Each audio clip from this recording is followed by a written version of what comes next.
언젠가 엄마가 내게 말했어요. 노력은 절대 배신하지 않는단다. 나는 그 말을 믿었고, 노력이라는 것은 한동안 제게 큰 도움이 되었어요. 17살, 명문여고에 입학하여 열심히 노력한 덕에 저보다 머리 좋은 아이들을 제치고 전교 1등을 하고 명문대학교에 입학하게 되었어요. 대학 생활은 나름대로 즐거웠어요. 숨막히던 고등학교 시절에 비하면 달달한 시간이었죠. 저는 대학교에서도 끝없는 노력을 했어요. 꽈탑을 하고 전액 장학금을 받게 되었어요. 약간의 문제라면 여고에서는 전혀 문제되지 않았던 저의 모습이랄까요? 사실 저는 뚱뚱합니다. 초등학교 시절엔 약간 통통한 정도였고, 고등학교에 입학한 후 입시 스트레스로 인해 급격하게 뚱뚱한 몸이 되었어요. 저는 뚱뚱했지만 제 친구들 중 그 누구도 문제 삼지 않았기에 크게 신경 쓰지 않았어요. 근데 어때서일까요? 대학교에서 처음 만난 남자 선배가 그러더군요. 넌 자기 관리 안 하니? 황당했습니다. 그 말을 필두로 저는 미니가 아닌 뚱뚱한 여자애가 되었어요. 제가 강의실을 지나갈 때마다 남자하고들은 킥킥거렸고 여하고들은 비꼬는 것인지 위로하는 것인지 알 수 없는 말을 내뱉었어요. 대학교 1학년 1학기의 끝, 제가 처음 과탑을 했을 때 축하한다는 말이 아닌 독하다라는 말을 들었어요. 제 동기 중 유일하게 친절했던 은하라는 여자아이가 있었는데 그 친구는 얼굴만큼이나 마음씨도 고왔어요. 남자 학우들은 초등학생이나 할 법한 행동들로 저를 무시했고, 여자 학우들은 어떠한 행동을 한 것은 아니지만 쟤보단 낫지라며 나를 그들의 위안거리로 삼았어요. 그들 중 유일하게 저를 미니로 봐준 사람은 은하였어요. 제가 쿼탑을 했을 때 대학 동기들 중 유일하게 카톡으로 축하 메시지와 기프트콘을 주었거든요. 저도 은하를 축하해 주었어요. 은하도 2등이라는 좋은 성적을 거두었기 때문이에요. 저는 저만 기프트콘을 받은 게 미안해서 방학 중 은하를 만나 밥을 샀어요. 맛있게 밥을 먹고 있는데 저에게 자기 관리 좀 해 라고 했던 선배를 마주쳤죠. 우리를 본 선배의 첫 마디는 은하에게 넌 왜 이런 애랑 다니냐 였어요. 슬펐어요. 나쁜 말을 하고 싶진 않지만 제게 모진 말을 습관적으로 던진 그 선배는 키가 크지도 잘생기지도 성적이 좋지도 못했거든요. 하지만 저는 그 상황에서 아무런 반박도 하지 못했어요. 그날 이후 저는 밤이면 밤마다 되질 않는 환청을 듣게 되었고, 저에게 유일하게 친절했던 은하를 멀리하게 되었죠. 이유는 은하를 보면 날 비웃는 그 선배가 떠올라서요. 그렇게 반년이 흘러 2학년이 되자 저는 급격하게 말수가 줄었어요. 지속되는 교묘한 왕따와 무시, 밤마다 들리는 되질 않는 환청은 잠을 잘 수 없게 했고 정신은 피폐해져 갔어요. 오랜만에 만난 고등학교 친구들이 저를 보고 무슨 일 있어? 라고 할 정도였어요. 저는 제게 있었던 일을 말하지 못했어요. 다만 착한 은하를 버릴 정도로 독한 돼지만이 남아있을 뿐이었죠. 어째서인지 제가 쿼탑을 한 게 제 노력의 성과가 아닌 천사 같은 은하의 자리를 뺏은 10년이 되어 있더라고요. 그래서 휴학을 선택했어요.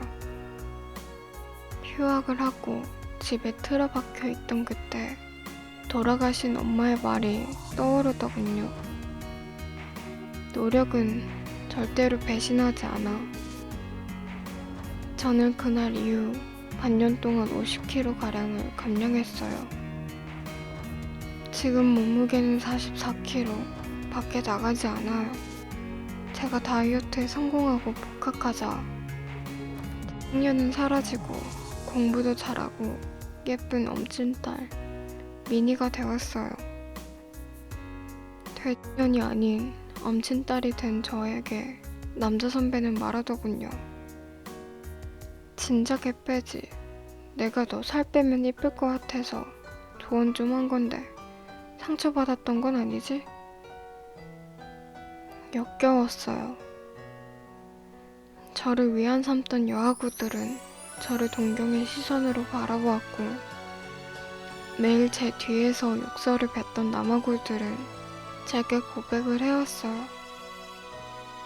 그날 이후 혼통은 사라졌습니다. 거짓말처럼요. 다만 제 눈엔 더 이상 사람의 얼굴이 보이지 않아요. 제게 말을 거는 모든 사람의 얼굴이 가면으로 보이거든요. 그렇게 1년을 살다 보니 저도 미쳐가기 시작하더라고요. 4학년이 되던 해 2달이라는 짧은 기간에 전 다시 돼지가 되었어요. 네, 동시에 저는 다시 이 되었죠. 저를 동경하던 여자애들은 요요는 진짜 무섭다니까 애초에 뚱뚱한 애들은 답이 없나봐. 제게 칭찬과 찬사를 보내고 고백했던 남아구들은 뚱뚱하니 살 좀 빠졌다고 기세 등등하던 꼴 안 봐서 좋네. 꼴에 고백받은 거 찾다며? 내가 저런 돼지한테 차이더니. 전 너무 마음이 아팠지만 취업을 하기 위해 열심히 노력했어요. 노력했던 덕분에 저는 취업을 했습니다. 근데 어째서죠?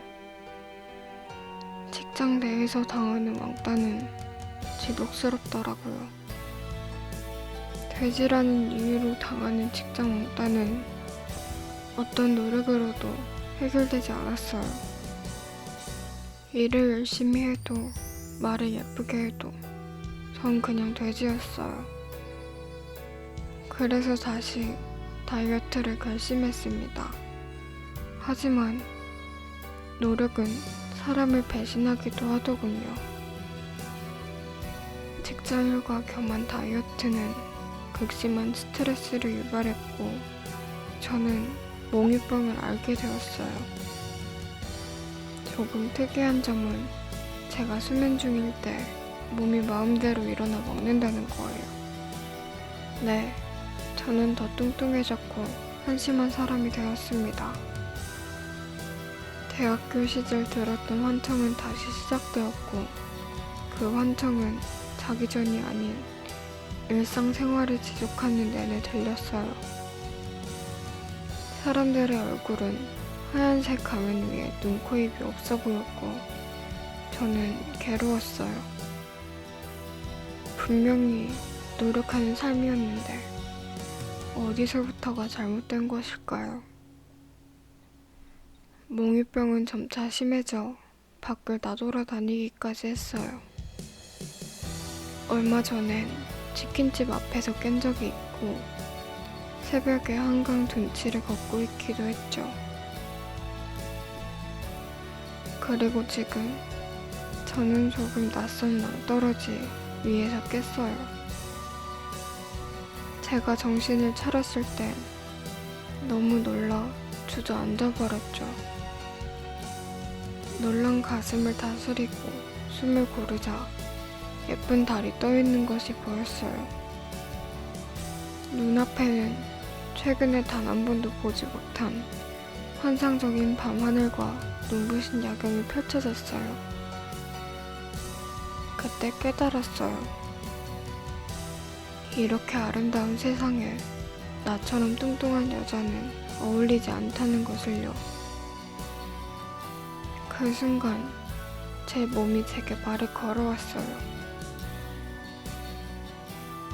자, 이제 뛰어. 엄마, 노력으로 안 되는 것도 존재해.